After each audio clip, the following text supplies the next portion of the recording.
Bollywood film industry में यूँ तो बहुत सारे एक्टर आते रहते हैं और फ़िल्म इंडस्ट्री में अच्छा नाम कमाते हैं, लेकिन फ़िल्म इंडस्ट्री में बहुत सारे ऐसे सपोर्टिंग और कैरेक्टर आर्टिस्ट भी हुए हैं, जो कि अपनी ख़ास डायलॉग डिलीवरी और ख़ास एक्टिंग की वजह से अलग ही मुकाम रखते हैं फ़िल्म इंडस्ट्री में। ऐसे चेहरे जो हमें बुलाए नहीं भूलते, बहुत सारी फ़िल्मों में हमने उन्हें क्योंकि देखा है एक ही तरह के रोल निभाते हुए, तो ऐसा लगता है हमें कि जैसे वो उन रोलों के लिए ही बने हों या फिर वो रोल नहीं कर रहे हैं, वो एक्टिंग नहीं कर रहे बल्कि सचमुच में ही वो उसी किरदार को जी रहे होते हैं।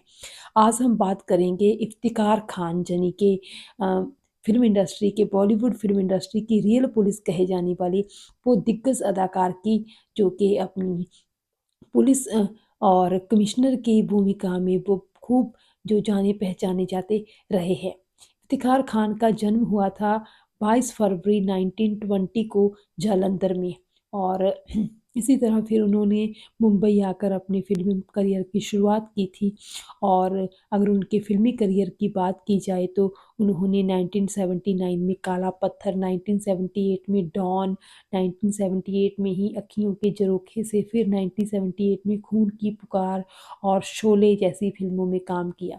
दरअसल उनके जो किरदार होते थे, जो किरदार वो निभाते थे, वो एक अलग तरह के किरदार होते थे।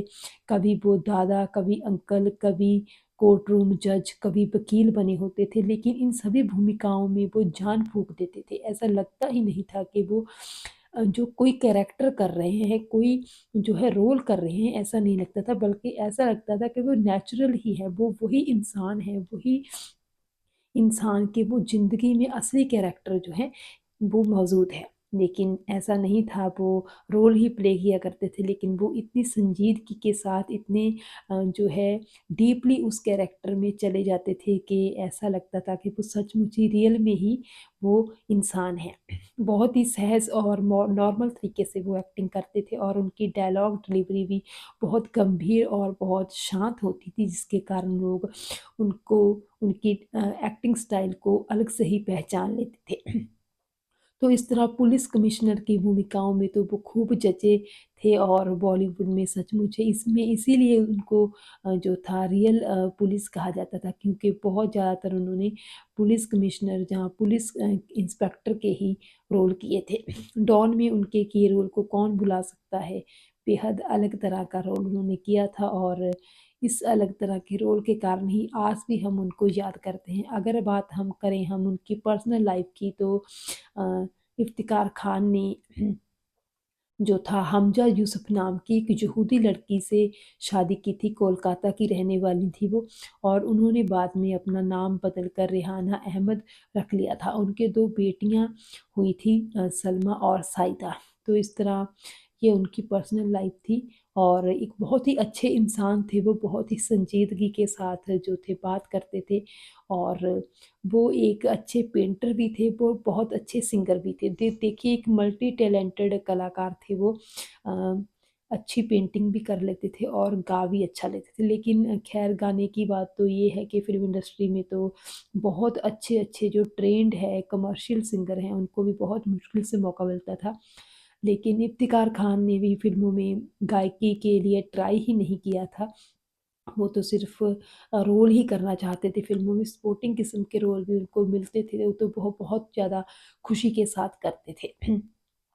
तो इस तरह ये वो दौर था जब उनको अ, उनके वो रोल्स जो उन्होंने किए जिसमें पुलिस के रोल हों या फिर वकील का रोल हो उसके लिए उनको इमेजिन ही नहीं किया जाता था कि उनके बिना वो रोल किए जा सकते हैं। तो इस तरह ये आलम था उनकी सफलता का। वो आलम तो आज भी ख़ैर देखिए ज़िंदा है, आज भी हम जब बात करते हैं जब नाम से अगर शायद हम उनको ना पहचान सकें, लेकिन जब उनकी पिक्चर हम देखते हैं, जब उसकी फ़ोटो हम देखते हैं, तभी एकदम ही हमारे माइंड में क्लियर हो जाता है कि अच्छा ये उस एक्टर की, ये उस इंसान की बात हो रही है। क्योंकि अब हमने अपने बचपन से ही बहुत सारी फ़िल्में देखी हैं 90s की तो नहीं ख़ैर 80s की और 70 की जिसमें वही जो थे नज़र आते थे। अमिताभ बच्चन की फ़िल्मों में तो ख़ासकर वही हुआ करते थे। तो इस तरह उनका जो एक्टिंग करियर है वो 1940 से 1990 तक वो सक्रिय रहे और बहुत ही ज़्यादा उन्होंने अच्छा काम किया और अच्छा नाम भी बनाया फ़िल्म इंडस्ट्री में। लेकिन फिर उनके साथ एक ऐसी ट्रेजेडी हो गई जिसके कारण उनकी ज़िंदगी पूरी तरह बिखर गई। दरअसल उनकी बेटी साहिदा को फिर कैंसर की बीमारी हो गई जिसके तहत उनका देहांत भी हो गया।